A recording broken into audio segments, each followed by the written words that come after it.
smartest person in the room, often the quietest, not the loudest. And then when it says a time to keep silence and a time to speak, a silence and a time to speak is about restraint. There's a time to be quiet, and then there's a time to speak up. So silence is not suppression.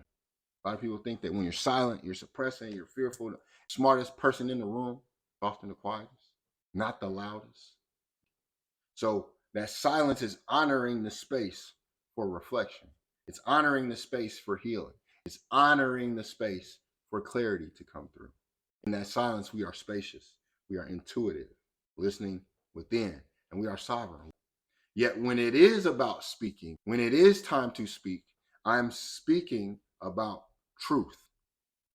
I'm speaking in truth, not a reaction to or for something. We are speaking because it is about truth telling.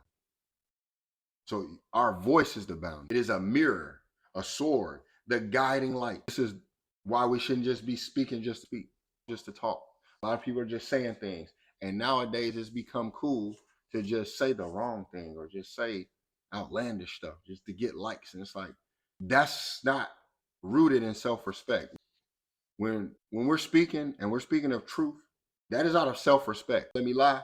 You gave up all rights because your intent was for that lie to keep something, and the truth shall set you free. And that's rooted in self-respect. I'm telling the truth because that's what speaking is. If I'm not going to tell the truth, then there's no point of me speaking. And they be like, the truth hurts. Yes, the truth may hurt, yet it also heals. And so though truth may not also always be loud, truth is not always loud. To remind us that sometimes silence is the loudest boundary you can hold. Just be quiet.